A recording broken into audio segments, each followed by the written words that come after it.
สบายมันดีมื้อนี้เป็นมื้อวันพฤหัสเนาะมื้อนี้เนาะว่าอะไรมาด่างแพงมันหัวเนาะรถวีโก้เนาะล่างแล้วก็จอดเนาะเช็คเพิ่นเพราะว่ารถวีโก้คันนี้เนาะมาเฮ็ดกับเพื่อนเนาะกำลังเริ่มมาเนาะถอดแข้งในเนาะ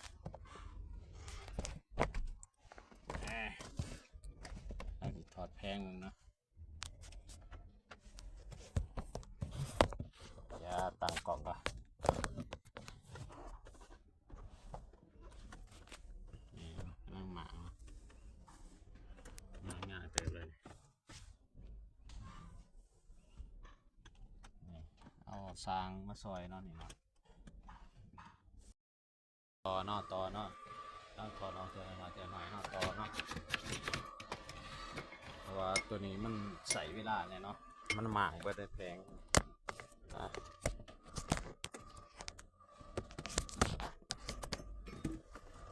หมางเบิดเนาะ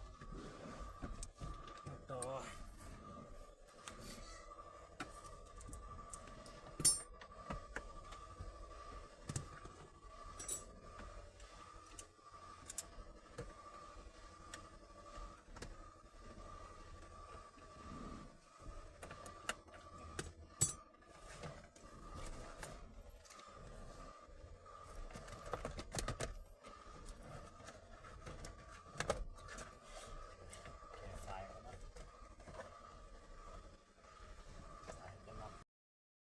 สบายดีมาต่อเนาะ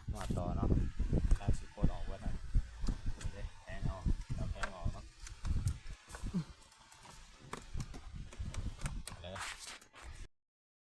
สบายดีมาต่อเนาะมา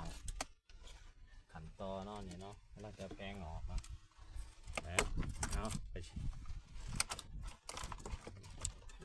แพงเนาะเดี๋ยวเลย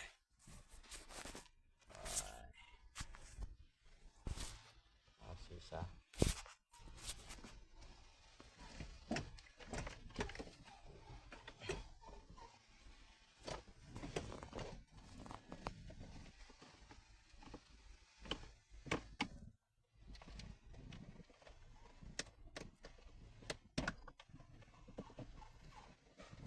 สายโอ้สายโมพันลมบ้างวะสีทอง